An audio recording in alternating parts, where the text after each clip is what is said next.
Hey everyone, we've got another mystery camera today, and this one is very exciting because I'm going to use this camera, whatever's in here, to do a photo shoot with a model named Abby that I met last year in Denmark for an international campaign. So that's going to be exciting. We're going to do a shoot here in my studio, and we're also going to do a shoot on location. But without further ado, let's go to Rens and see what hint he has for you today. Hi Mark, today's mystery camera is a quiet one.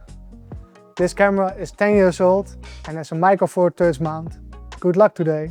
Disclaimer here. The hints you just saw were edited in by future Mark. See, the plan was to also let me have some hints, but this is a second attempt. This is another camera because I guessed the camera way too quick last time. So this is cool. I have actually zero clue of what's in the bag. But if you think you know, leave a comment down below and we'll get to the unpacking right away. I'm actually a little bit nervous about this because I seriously have no clue what's in here. It's light. That I do know. So let's unpack the camera. I don't know what's going to happen. Wow, didn't expect this one. What is it? It's a Lumix. It's a GH something. It's a G80. Wow, that's interesting. What lens did we get with it? So it's a Micro Four Thirds mount camera, that I do know, and there's a 14-140. So this is going to be challenging. These two right here, that's going to be a challenge. But I have some prime lenses that I'm going to add in the mix. I'm going to grab those right now. Stay there. Okay, I got it. I got an adapter. It's a speed booster actually. And there I have a 7 Artisans. I have a 25mm f1.8, which is great. And we'll figure out more about the camera as we go.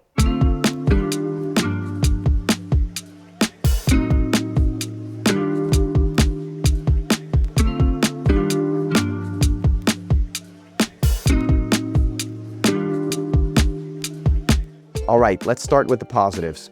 The simplest one was the menu system. It was really easy to set up because I don't have that much time with these cameras and I needed to get to know it this morning before Abby came to shoot. So being able to figure out stuff very much on the fly, that was great.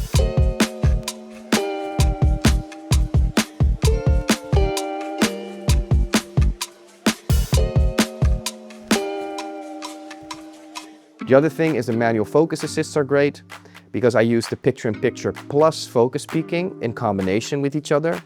And then the other thing added to that, it was surprisingly sticky to the eye when it came to autofocusing in the studio.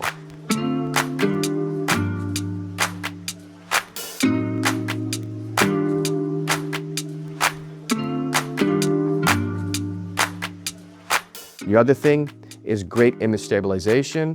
I really felt steady while shooting it, even though my hands aren't really that steady, so I need that image stabilization. And with that said, the build quality felt really nice. It didn't feel cheap at all, even though it's quite a cheap body.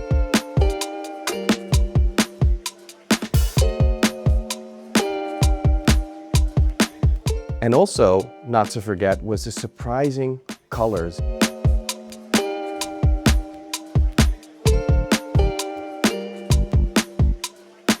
And then let's now pivot to the negatives right away, because when it comes to checking focus on the LCD after shooting the picture, it really gives a different, like it's kind of blurry. And I think maybe it's to do with the lower resolution, but I felt like I really couldn't trust it that much to check critical focus.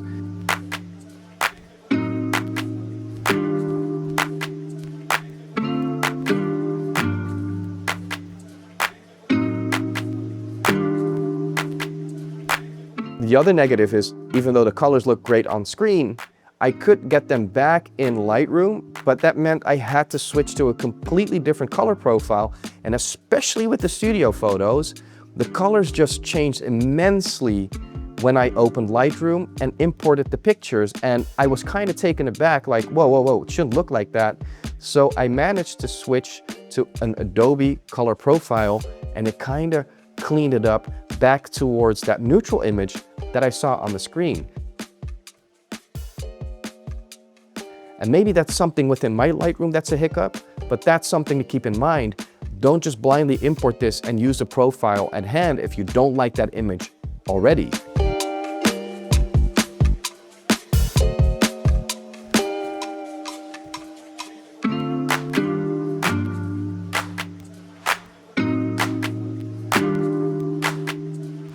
And the other thing is 60 megapixels is on the low end nowadays for what you can get. Even though it's fine for most people just wanting to do photography as a hobby or learn more about photography. But if you're branching into this semi-professional work, it can be a little bit on the lower side. If you want to crop in, you'll lose that quality quite quickly.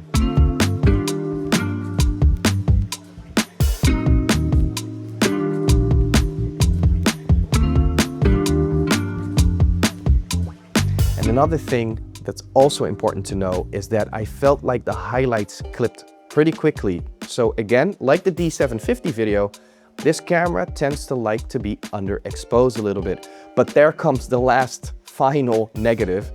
Underexposing in broad daylight while shooting wide open is really tough with this camera. Usually you get cameras that go up to 1/8,000th of a second, but this one sadly stopped at 1/4,000th and starts at ISO 200, which basically meant that I had to stop down in moments that I didn't really want to stop down. Something to keep in mind. It's like a very small use case scenario, but it's really important nonetheless.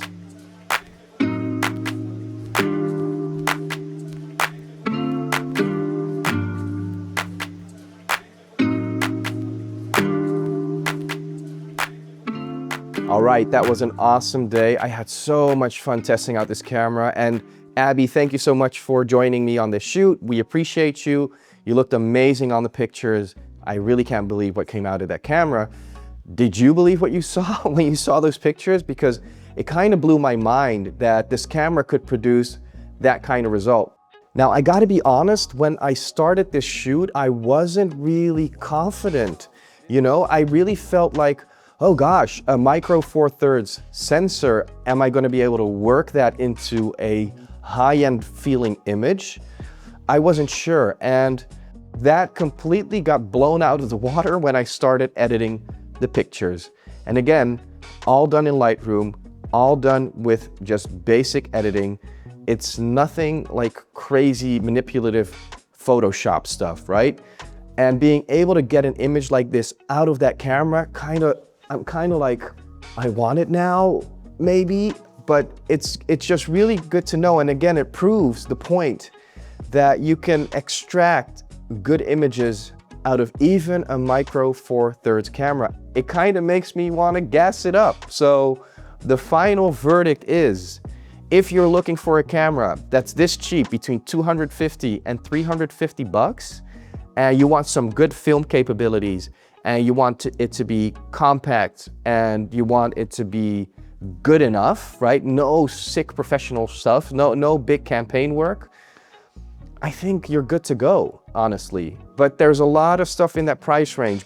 Or if you have one and you're considering upgrading, I hope that this video convinces you to hang on to the camera, maybe invest in some glass. That will be a good idea. But this is the most important thing. You can gas it up, that's fine. But did it cure my gear acquisition syndrome? No.